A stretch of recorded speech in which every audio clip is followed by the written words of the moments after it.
Le plan de relance. La Chine a pris... Plan de relance européen. Ça inquiète beaucoup de monde. La Chine a pris beaucoup d'avance. La relance économique. Les États-Unis aussi sont en train d'accélérer fort. Et l'Europe dans tout ça. Mais l'Europe prend du retard. L'Europe prend du retard. Le plan de relance européen a été voté l'année dernière. Et toujours pas de mise en place. Rien. Des États sont en train de freiner. Est-ce que ça vous inquiète, Barbara Pompili ? Non, ça ne m'inquiète pas parce que l'Europe, c'est aussi une énorme protection pour nous, pour les Français. Et puis, le plan de relance européen, il se traduit en France déjà. Il se traduit en France dans le plan de relance français.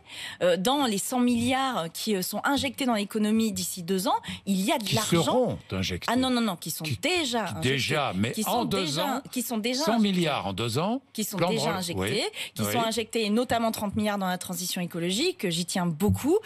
Vous savez, nous, on a mis 2 milliards, par exemple, pour la rénovation des logements. Les 2 milliards, ils vont être plus qu'engloutis. 4 milliards pour les bâtiments publics. C'est déjà en train d'être englouti. Oui, mais est-ce que nous ne risquons pas... Donc ça avance. Non, mais il faut... Ça avance. Mais est-ce que nous ne risquons pas de vivre avec la relance économique ce que nous avons vécu avec les vaccins ?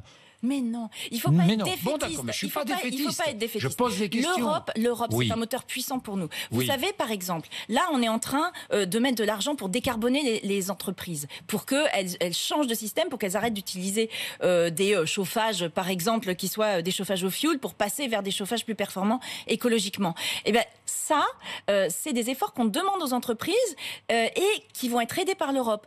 Au niveau de l'Europe, on veut mettre en place ce qu'on appelle une taxe carbone aux frontières. C'est un mécanisme d'ajustement carbone aux frontières. Ce sujet-là, il a été porté au sein de l'Europe, il est porté par l'Europe, il commence à être pris par Joe Biden aux États-Unis, qui commence à parler du sujet.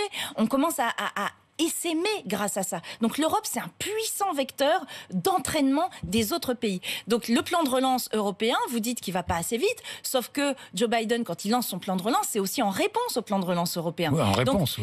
Il l'a lancé. Mais il est lancé, encore une fois, et l'argent est déjà arrivé chez les Français, je peux vous le dire. Bon.